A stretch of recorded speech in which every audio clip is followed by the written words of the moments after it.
बाटे बोले न रही अपन खोज रे मर जाई छोड़ के जइबो हो मरल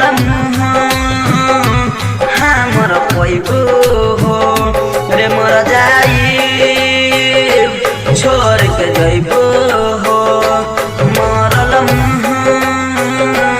हमर पैबो हो।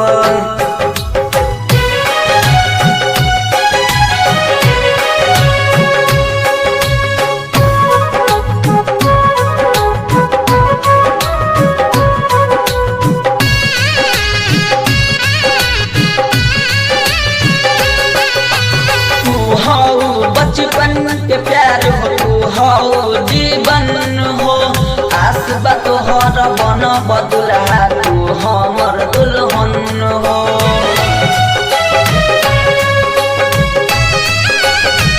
तू हो बचपन के प्यार हो तू हो जीवन हो आस तोहर बन बदुला तू हमर दुल्हन हो। न जई हो तो ठुकरा के जिंदगी में हमारा आके रे मर जाई छोड़ के जइबू हो मरल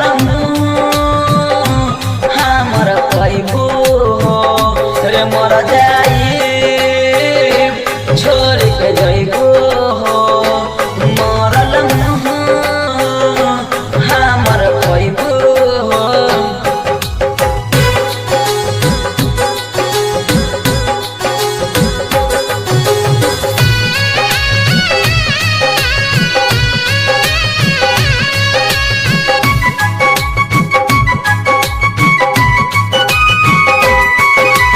हरदम संगे रहिया अपना शीतल शिवम के प्यार तो करी हो सुनाए रानी ओकर से जम के।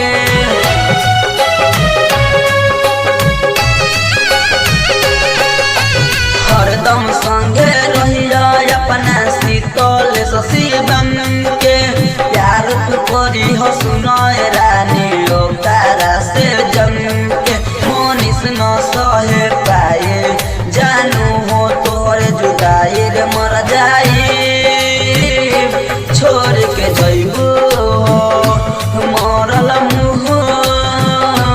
हमर पैबू हो रे मर जाई छोड़ के जइबू।